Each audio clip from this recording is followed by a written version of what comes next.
오늘은 역대상 9장 1절부터 34절까지 묵상한 날입니다. 오늘도 말씀의 능력으로 승리하시길 바랍니다. 온 이스라엘이 그 계보대로 계수되어 그들은 이스라엘 왕조실록에 기록되니라. 유다가 범죄함으로 말미암아 바벨론으로 사로잡혀 갔더니 그들의 땅 안에 있는 성읍에 처음으로 거주한 이스라엘 사람들은 제사장들과 레위 사람들과 느디님 사람들이라. 유다 자손과 베냐민 자손과 에브라임과 므낫세 자손 중에서 예루살렘에 거주한 자는 유다의 아들 베레스 자손 중에 우대이니 그는 암미후세 아들이요 오므리의 손자요 이므리의 증손이요 바니의 현손이며 실로 사람 중에서는 맏아들 아사야와 그의 아들들이요 세라 자손 중에서는 여우엘과 그 형제 690명이요 베냐민 자손 중에서는 하스누아의 증손 호다위아의 손자 무술람의 아들 살루요 여로함의 아들 이브느야와 미그리의 손자 우시의 아들 엘라요 이브니야의 증손 르우엘의 손자 스바디아의 아들 무술람이요 또 그의 형제들이라. 그들의 계보대로 계수하면 956명이니 다 종족의 가문의 우두머리들이더라. 제사장 중에서는 여다야와 여호야립과 야긴과 하나님의 성전을 맡은 자 아사랴이니 그는 힐기야의 아들이요 무술람의 손자요 사독의 증손이요 무라요스의 현손이요 아히두베의 오대손이며 또 아다야이니 그는 여로함의 아들이요 바스훌의 손자요 말기야의 증손이며 또 마세니 그는 아디엘의 아들이요 야세라의 손자요 무술람의 증손이요 무실레밋의 현손이요 임멜의 오대손이며 또 그의 형제들이니 종족의 가문의 우두머리라. 하나님의 성전의 임무를 수행할 힘 있는 자는 모두 1760명이더라. 레위 사람 중에서는 무라리 자손 스마야이니 그는 핫수베의 아들이요 아스리감의 손자요 하사베아의 증손이며 또 박박갈과 헤레스와 갈랄과 마따냐이니 그는 미가의 아들이요 시그리의 손자요 아삽의 증손이며 또 오바디아이니 그는 스마야의 아들이요 갈랄의 손자요 여두둔의 증손이며 또 베레기아이니 그는 아사의 아들이요 엘가나의 손자라. 느도바 사람의 마을에 거주하였더라. 문지기는 살룸과 악국과 달몬과 아히만과 그의 형제들이니 살룸은 그 우두머리라. 이 사람들은 전에 왕의 문 동쪽 곧 레위 자손의 진영의 문지기이며 고라의 증손 에비아삽의 손자 고레의 아들 살룸과 그의 종족 형제 곧 고라의 자손이 수종드는 일을 맡아 성막 문들을 지켰으니 그들의 조상들도 여호와의 진영을 맡고 출입문을 지켰으며 여호와께서 함께 하신 엘르아살의 아들 비느하스가 옛적에 그의 무리를 거느렸고 무셀레미아의 아들 스가랴는 회막 문지기가 되었더라. 택함을 입어 문지기 된 자가 모두 212명이니 이는 그들의 마을에서 그들의 계보대로 계수된 자요 다윗과 선견자 사무엘이 전에 세워서 이 직분을 맡긴 자라. 그들과 그들의 자손이 그 순찰을 좇아 여호와의 성전 곧 성막 문을 지켰는데 이 문지기가 동서남북 사방에 섰고 그들의 마을에 있는 형제들은 이레마다 와서 그들과 함께 있으니 이는 문지기의 우두머리 된 레위 사람 넷이 중요한 직분을 맡아 하나님의 성전 모든 방과 곳간을 지켰음이라. 그들은 하나님의 성전을 맡은 직분이 있으므로 성전 주위에서 밤을 지내며 아침마다 문을 여는 책임이 그들에게 있었더라.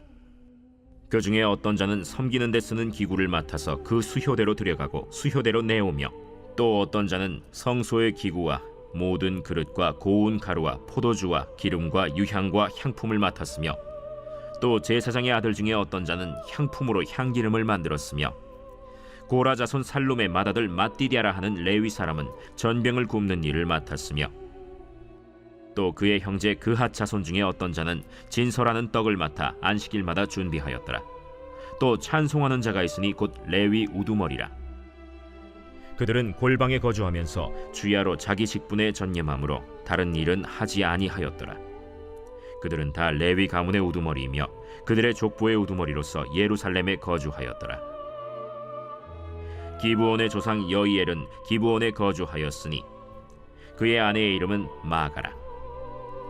그의 맏아들은 압돈이요 다음은 술과 기스와 바알과 넬과 나답과 그돌과 아히오와 스가랴와 미글롯이며 미글롯은 시므암을 낳았으니 그들은 그들의 친족들과 더불어 마주하고 예루살렘에 거주하였더라.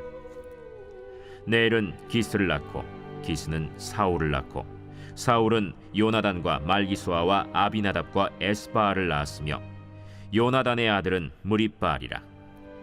무립바알은 미가를 낳았고 미가의 아들들은 비돈과 멜렉과 다레아와 아하스이며 아하스는 야라를 낳고 야라는 알레멧과 아스마웻과 시므리를 낳고 시므리는 모사를 낳고 모사는 비느아를 낳았으며 비느아의 아들은 르바야요 그의 아들은 엘르아사요 그의 아들은 아셀이며 아셀이 6 아들이 있으니 그들의 이름은 아스리감과 보그르와 이스마엘과 스아랴와 오바댜와 하나니라.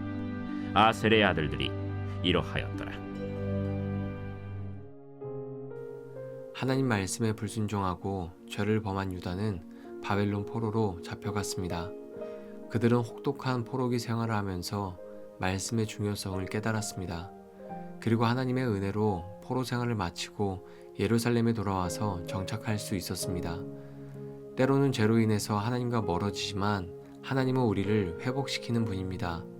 예루살렘에 가장 먼저 돌아와서 정착했던 백성들 안에는 제사장과 레위 사람들이 있었습니다. 그들이 성전을 재건하는 것은 무너진 건물을 중심으로 신앙 공동체를 회복하려는 게 아닙니다. 이스라엘 백성들은 제일 먼저 하나님의 임재와 예배를 회복하는 일에 힘쓴 것입니다. 성전을 재건하고 제사장과 레위인이 직무를 맡아서 수행하는 것은 하나님과의 관계를 회복하는 과정을 보여줍니다. 하나님의 통치가 실현되는 거룩한 공동체로 세워지기 위해서는 반드시 하나님의 임재와 예배가 회복되어야 합니다. 즉, 하나님과의 관계가 회복되어야 합니다. 그리고 그 일을 위해서 먼저 수고하고 헌신된 사람들이 있었습니다. 성경을 보면 성전 재건과 봉사에 참여한 사람들의 계보와 직무를 소개합니다. 그리고 문지기의 이름도 기록하고 있습니다. 하나님 나라를 세워가고 신앙 공동체를 세워가기 위해서는 각자 맡겨진 일을 충실히 감당해야 합니다. 인간적인 시선으로 볼 때는 크고 작은 일이 존재할지 모릅니다. 하지만 하나님의 시선으로 볼 때는 크고 작은 일이 없습니다. 교회 공동체를 세워가기 위해서 먼저 앞장서야 할 사람은 누굽니까? 하나님은 작은 일에도 충실한 사람들을 기억하시고 복을 주십니다. 에스더는 공동체를 위해서 공주의 신분을 포기하고 죽음을 각오했습니다. 다니엘은 거룩함을 위해서 왕이 내린 음식조차 구별해서 먹지 않았습니다. 오늘날 하나님 나라를 세우고 신앙 공동체를 회복하기 위해서 내가 책임져야 할 작은 일은 무엇입니까? 하나님과의 관계 회복은 신앙 안에서 주어진 작은 일들을 책임질 때 시작됩니다. 오늘도 나에게 주어진 일을 책임지고 신앙과 삶에서 회복을 경험하시기를 축복합니다. 여러분 오늘도 승리하세요.